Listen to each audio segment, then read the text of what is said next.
తిరిగి BCN news కి స్వాగతం.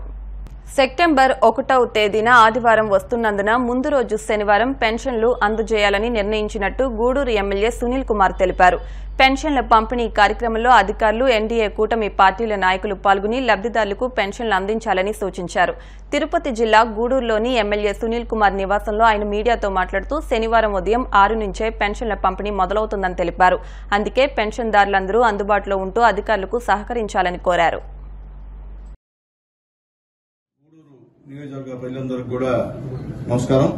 రేపు ఉదయం నుంచి పింఛన్ల పంపిణీ కార్యక్రమం జరుగుతుంది. దయచేసి అందరూ కూడా పార్టీ నాయకులు, కార్యకర్తలు ప్రతి ఒక్కరు కూడా మీ గ్రామాల్లో దగ్గరుండి పేదవాళ్లకి పింఛన్లు పంపిణీ చేసే కార్యక్రమంతో అధికారులతో పాటు మీరు కూడా పాల్గొనాలని చెప్పి అందరికీ తెలియజేస్తున్నాను. అట్లాగే ముఖ్యంగా ఎల్లుండి ఆదివారం కాబట్టి 1వ తేదీ ఖచ్చితంగా బాబు గారు చెప్పిన విధంగా పెన్షన్ పంపిణీ చేయాలి కాబట్టి బాబు గారి ఆదేశాల మేరకు రేపు ఉదయం 6 గంటల నుంచి పింఛన్ల పంపిణీ కార్యక్రమం జరుగుతుంది. కాబట్టి అధికారులందరూ కూడా ఎవరు కూడా సెలవు పెట్టకుండా ఉండి పేదవాళ్లకి ఖచ్చితంగా 1వ తేదీ ఆదివారం కాబట్టి ముందు రోజే వాళ్ళకి పెన్షన్లు అందే విధంగా సహకరించాలని చెప్పి వాళ్ళందరినీ కోరుకుంటూ ఖచ్చితంగా ప్రతి ఒక్క తెలుగుదేశం పార్టీ నాయకులు, కార్యకర్తలు అందరూ కూడా ఈ కార్యక్రమంలో పాల్గొని అధికారులకి సహాయ సహకారం అందించాలని చెప్పి కోరుతున్నాను. పాలకొల్లు రోటరీ క్లబ్ ఆధ్వర్యంలో ఉల్లంపరు మాంటిసోరీ స్కూల్లో జాతీయ క్రీడా దినోత్సవాన్ని ఉత్సాహంగా నిర్వహించారు. ఈ కార్యక్రమానికి ముఖ్య అతిథిగా retired physical educational teacher PET Buddaraju పాల్గొని ధ్యాన్ చంద్ చిత్రపటానికి పూలమాల వేసి నివాళులర్పించారు. విద్యార్థులకు బాస్కెట్బాల్ పోటీలు నిర్వహించి విద్యార్థులకు బహుమతి ప్రదానం చేశారు. ఈ కార్యక్రమంలో rotary club president Ravada Satish, Javvaji Kalyan, secretary Pothabathula Satyanarayana, treasurer Muthyala Srinivas, assistant governor, rotary సభ్యులు మద్దాల రాంప్రసాద్, మద్దాల వాసు, బొల్ల శ్రీనివాస్, రోటరీ సభ్యులు పాల్గొన్నారు. అన్ని క్రీడల కంటే ముందుగానే ప్రపంచానికి తెలిసిన క్రీడ హాకీ. ఒక ధ్యానచంద్ అనే ఒక్క వ్యక్తి వల్ల అద్భుతమైనటువంటి భారతదేశ ఖ్యాతి బయటికి తెలిసింది. అటువంటి హాకీ మాంత్రికుడు ధ్యానచంద్ గారి బర్త్డేని ఇలా నేషనల్ స్పోర్ట్స్ డేగా మనందరం సెలబ్రేట్ చేసుకుంటున్నాం. ఈ కార్యక్రమానికి ఎవరిని పిలవాలి? ఒక అతిథిగా రోటరీ క్లబ్ తరఫున మన వేదిక మీద జరుగుతుంది కాబట్టి, ముఖ్యంగా సబితా కాలేజీ జరుగుతుంది కాబట్టి ఎవరిని పిలవాలంటే, సబితా బెస్ట్ టీచర్ అవార్డుల్లో ప్రతి సంవత్సరం అనేక మంది స్కూల్స్ హెడ్ మాస్టర్లు అవార్డు పట్టుకెళ్లారు. కానీ ఇప్పటి వరకు ఓన్లీ ఒకే ఒక్క పీఈటీ 2011లో doctor Savitha best teacher award అందుకున్న వ్యక్తి బుద్దరాజు మాస్టర్. వారిని ఈరోజు ఇక్కడ అతిథిగా పిలవడం జరిగింది.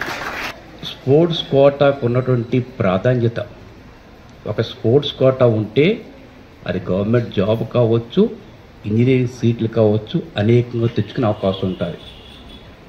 ఏది అయితే పిల్లలు బాగా ఇంట్రెస్ట్ చూపిస్తారో స్పోర్ట్స్, అది మన ప్రాంగణంలోని ఒక ముందుకు తీసుకెళ్ళటానికి వాళ్ళ పిల్లలతో పాటు మన స్కూల్ పిల్లలకి ఈరోజు సవితా కాలేజీ పిల్లలతో సహా ప్రాక్టీస్ చేయించడమే కాకుండా నన్ను ఇక్కడ వెస్ట్ గోదావరి డిస్టిక్ బాస్కెట్బాల్ అసోసియేషన్కి ప్రెసిడెంట్గా పర్యావరణ పరిరక్షణకు మొక్కలు నాటడం ఎంతో అవసరమని, విద్యార్థి దశ నుంచే పర్యావరణ పరిరక్షణపై అవగాహన పెంచుకోవాలని గూడూరు ఎమ్మెల్యే సునీల్ కుమార్ తెలిపారు. తిరుపతి జిల్లా గూడూరులోని జడ్పీ బాలుర ఉన్నత పాఠశాలలో వన మహోత్సవాన్ని ఉత్సాహంగా నిర్వహించారు. ఈ కార్యక్రమానికి ముఖ్య అతిథిగా గూడూరు ఎమ్మెల్యే సునీల్ కుమార్ పాల్గొని పాఠశాల ఆవరణలో మొక్కలు నాటారు. అనంతరం గూడూరు ఎమ్మెల్యే సునీల్ కుమార్ మాట్లాడుతూ గత వైసీపీ పాలనలో రాష్ట్ర పరిధిలో అనేక చెట్లను నరికివేసినట్టు తెలిపారు. ఈ కార్యక్రమాన్ని విజయవంతం చేసేందుకు నియోజకవర్గ పరిధిలోని ప్రతి ఒక్కరూ సహకరించాలని విజ్ఞప్తి చేశారు. ఈ కార్యక్రమంలో forest officer Gnanaprakash, Naidupeta forest range officer Ramanaiah, అటవీ శాఖ అధికారులు కోటేశ్వరరావు, మురళీ రవి, గూడూరు మున్సిపల్ కమిషనర్ వెంకటేశ్వరరావు, వివిధ శాఖల అధికారులు పాల్గొన్నారు. ఇప్పుడు కొత్తగా నారా చంద్రబాబు నాయుడు గారు ముఖ్యమంత్రి అయిన తర్వాత, పవన్ కళ్యాణ్ గారు ఉప ముఖ్యమంత్రి అయిన తర్వాత మళ్ళీ ఈ కార్యక్రమాన్ని స్టార్ట్ చేయడం నిజంగా చాలా ఆనందంగా ఉంది. ఎందువల్లంటే గత ప్రభుత్వంలో చెట్లు ఎక్కడ ఉన్నాయో కొట్టేయమంటున్నారు, అర్థం కావట్లే. ఎందువల్ల కొట్టేమన్నారు అర్థం కావట్లే. నిజంగా ప్రజల ఆరోగ్యం పట్ల కానీ, ప్రజల్ని తుఫాను రక్షించేదానికి కానీ, ప్రజలకి మంచి చేసే విషయంలో చెట్టు చాలా ఉపయోగపడుతుంది. అలాంటి చెట్లని ఎక్కడుండక్కడ విధ్వంసం చేశారు గత పాలకులు అని చెప్పి మేము చెప్తున్నాం. ఇది పిల్లలకు తెలియాలా. ఎందుకంటే గతంలో ముఖ్యమంత్రి చెట్లను ఏ విధంగా కొట్టేశాడు, ఇప్పుడు ముఖ్యమంత్రి చెట్లను ఏ విధంగా పెంచుతున్నాడు అనేది మీకు అర్థం కావాలా. అంటే పిల్లల నుంచి కూడా నేర్చుకోవాలా. ఎందువల్లంటే గతంలో ఈ రాష్ట్రంలో ఎటువంటి నరకాసుర పాలన జరిగిందో ఆలోచించాలని చెప్పి ఒకసారి అందరికీ తెలియజేస్తున్నా. అలాగే ఈ వనం మనం అనేటువంటి కార్యక్రమంలో ఈరోజు మా ఫారెస్ట్ అధికారులందరూ కూడా బ్రహ్మాండంగా ఈ కార్యక్రమాన్ని ఏర్పాటు చేసినందుకు వాళ్ళందరూ కూడా ధన్యవాదాలు తెలియజేస్తున్నాం. మొట్టమొదట ఈ వన మహోత్సవం 1950 సంవత్సరంలో అప్పటి వ్యవసాయ శాఖ మంత్రి గారు ఈ వన మహోత్సవాన్ని ప్రారంభించాలని కూడా మీకు తెలియజేస్తున్నాం. అంతకుముందు చంద్రబాబు నాయుడు గారు ముఖ్యమంత్రిగా ఉన్నప్పుడు ప్రతి దగ్గర కూడా చెట్లు నాటాం, ప్రతి ఒక్క కార్యాలయంలో చెట్లు నాటాం, ఎక్కడ పడితే అక్కడ నాటాం. ప్రతి పిల్లవాడికి చెట్లు ఇచ్చి ఇళ్లలో చెట్లు నాటుకోమని చెప్పిన విషయాన్ని కూడా గుర్తు చేస్తున్నాం. మళ్ళీ ఈరోజు ఆ యొక్క మంచి ముహూర్తం వచ్చింది. ఇక ఖచ్చితంగా ప్రతి ఒక్కరు కూడా చెట్లు నాటాల్సిన అవసరం కూడా ఉందని చెప్పి నేను తెలియజేస్తున్నాను. అట్లాగే ముఖ్యంగా మేము యూనివర్సిటీలో చదువుకున్నప్పుడు బ్రహ్మాండం చెట్లు ఉన్నాయి. ఎస్వి యూనివర్సిటీలో బ్రహ్మాండం చెట్లు. అక్కడ ఉన్నటువంటి గాలి కోసం ఉదయాన్నే వాకింగ్ చేసేవాళ్ళం. ఎందువల్ల రకరకాల చెట్లు ఉన్నాయి అక్కడ. ఆ గాలి పీల్చుకుంటే ఇంకా హెల్తీగా ఉంటామని చెప్పి మా ప్రొఫెసర్స్ చెప్పేవాళ్ళు. ఆ చెట్ల దగ్గర మేము ఉదయం లేచి 6 గంటలకల్లా మొత్తం 1 గంట పాటు అక్కడ వాకింగ్ చేసేవాళ్ళం. ఎందువల్లంటే చెట్లే ప్రగతికి మెట్లు అనే విషయాన్ని కూడా ఒకసారి మీకు అందరికీ కూడా తెలియజేస్తున్నా. ఈరోజు ఒక మంచి కార్యక్రమాన్ని ఈరోజు రాష్ట్ర ప్రభుత్వం చేపట్టినందుకు చంద్రబాబు నాయుడు గారికి, పవన్ కళ్యాణ్ గారికి ప్రత్యేకమైనటువంటి ధన్యవాదాలు తెలియజేస్తున్నానని చెప్పి అందరికీ తెలియజేస్తున్నా. అలాగే ఇది ఎంతో ప్రతిష్టాత్మకంగా చేపట్టిన కార్యక్రమం. అలాగే ఇప్పుడే సార్ చెప్పారు ఈ కాళహస్తి, వెంకటగిరి అన్ని దగ్గర కూడా ప్రారంభించి వచ్చామని చెప్పి ఇది నిరంతర ప్రక్రియగా కొనసాగాలని చెప్పి మా ఆశ. ఏదో ముక్కుబడిగా చెట్లు వేసి గమనం కాదు, చెట్లు వేసిన తర్వాత దాన్ని పెంచేటువంటి బాధ్యత కూడా చెట్లు వేసిన వాళ్ళే తీసుకోవాలని చెప్పి. విజయనగరం జిల్లా కేంద్రంలోని రైల్వే పాత క్వార్టర్స్ సమీపంలో గంజాయిని విక్రయిస్తున్న 10 మంది నిందితులను అరెస్టు చేసి 24 కిలోల గంజాయితో పాటు ఒక స్కూటీ, 1390 రూపాయల నగదు స్వాధీనం చేసుకున్నట్టు ఎస్పీ వకుల్ జిందాల్ వెల్లడించారు. ఈ నెల 28న 1 టౌన్ సీఐ, ఎస్ఐలు రెవెన్యూ అధికారులతో కలిసి దాడులు చేసి అనుమానాస్పదంగా ఉన్న 10 మందిని ఇప్పటి వరకు అదుపులోకి తీసుకున్నట్టు తెలిపారు. వీరిని కోర్టులో హాజరుపరచనున్నట్టు తెలిపారు. మనకి వచ్చిన క్రెడిబుల్ ఇన్ఫర్మేషన్ మీద ఇన్స్పెక్టర్ 1 టౌన్ ఆధ్వర్యంలో, శ్రీనివాస్ ఆధ్వర్యంలో ఒక రేడ్ చేయడం జరిగింది. ఆ రేడ్లో ఒక 10 మంది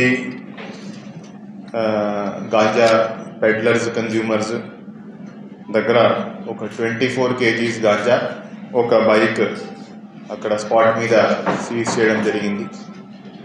దాంట్లో ఏంటంటే పొట్టంగికి చెందిన ఒక అతను, ఒడిశా సంబంధించి అతను ఇక్కడికి వచ్చి వాళ్ళకి గాంజా సప్లై చేస్తూ పట్టుబడ్డారు. వాళ్ళ దగ్గర 24 kg గాంజా, ఒక స్కూటీ సీజ్ చేయడం జరిగింది. ఈ గాంజా కాకుండా దాని తర్వాత వాళ్ళని అరెస్ట్ చేసినాక వాళ్ళ దగ్గర నుంచి 5 బైక్స్ కూడా రికవర్ చేయడం జరిగింది. దాంట్లో 3 కేసెస్ విజయనగరం 1 టౌన్ పిఎస్ సంబంధించి ఉన్నాయి. ఒక కేసు విజయనగరం 2 టౌన్ పిఎస్, ఒక కేసు భీమిలి పోలీస్ స్టేషన్ సంబంధించి రికవరీ కూడా చేయడం జరిగింది. సో వీళ్ళ క్రిమినల్ హిస్టరీ చూస్తే దుర్గా ప్రసాద్ అనే అతను విజయనగరం సంబంధించిన అతను మీద ఆల్రెడీ 12 కేసులు, పాత కేసులు ఉన్నాయి. అతని మీద షీట్ కూడా ఉంది. కొండ తేజ స్వరూప్ అతను కూడా విజయనగరం సంబంధించిన అతని మీద ఆల్రెడీ 8 కేసెస్, పాత కేసులు ఉన్నాయి. అన్ని దొంగతనాలు ఉన్నాయి. సో అతను కూడా ఈ కేసులో అరెస్ట్ చేయడం జరిగింది. అతని దగ్గర నుంచి కూడా ఒక బైక్ రికవర్ చేయడం జరిగింది. తర్వాత ఇక్కడికి వచ్చినాక ఎవరైతే గాంజా కన్జ్యూమ్ చేస్తున్నారో, ఎవరైతే గాంజా అమ్ముతున్నారో వాళ్ళందరినీ ఈ కేసులో అరెస్ట్ చేయడం జరిగింది. సో అందుకని ఈ కేసులో 10 మందిని అరెస్ట్ చేయడం జరిగింది. సో ఇప్పుడు మేము లాస్ట్ 1 మంత్ నుంచి ఏ కేసు, గాంజా కేసు వచ్చినా ప్రతి కేసులో ఫార్వర్డ్ లింకేజ్, బ్యాక్వర్డ్ లింకేజ్ ఎక్కడి నుంచి వచ్చింది, ఎవరు పండించారు, ఎవరు సప్లై చేశారు, ఎవరు ట్రాన్స్పోర్ట్ చేశారు, ఎవరు అమ్మినాడు, ఎవరు కన్జ్యూమ్ చేశాడు, అందరినీ ఈ కేసెస్లో ముద్దాయిలుగా చేర్చడం జరుగుతూ ఉంది. సో రాబోయే రోజుల్లో కూడా ఇదే ప్రాసెస్ కంటిన్యూ అవుతుంది. సో ఎవరైతే ఈరోజు అరెస్ట్ చేస్తున్నామో వాళ్ళు గాంజా కన్జ్యూమ్ చేసుకొని వాళ్ళు బైక్ థెఫ్ట్స్ చేసేవారు, మొబైల్ తీసేవారు, వాళ్ళకి చాలా నేర చరిత్ర కూడా ఉంది. సో ఇట్లాంటి అన్ని అందరి మీద 1 by 1 అందరిను కంట్రోల్లో తీసుకొని అందరిను అరెస్ట్ చేయడం జరుగుతూ ఉంది. So this process will continue. And ganja మీద ఎవరైనా గాంజా సంబంధించి ఎవరైనా గాంజా జోలికి వస్తే వాళ్ళ మీద చాలా చాలా కఠినమైన చర్యలు ఉంటాయని అందరికీ తెలియజేస్తున్నారు. వార్తలు ముగించే ముందు ముఖ్యాంశాలు మరొకసారి. పిఠాపురంలోని పురోహితిక అమ్మవారి ఆలయంలో ఘనంగా శ్రావణ మాసం పూజలు. మహిళలందరికీ చీరలు పంపిణీ చేసిన ఎమ్మెల్సీ హరిప్రసాద్.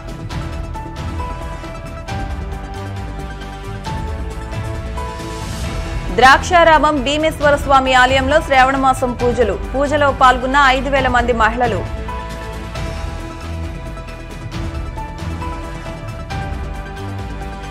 కాకినాడ సూర్యకళా మందిరంలో వ్యక్తిత్వ వికాస సభ.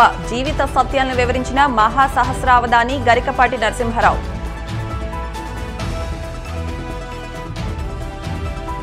గూడూరు జడ్పీ బాలురోన్నత పాఠశాలలో వన మహోత్సవం. ముఖ్య అతిథిగా పాల్గొని మొక్కలు నాటిన ఎమ్మెల్యే సునీల్ కుమార్.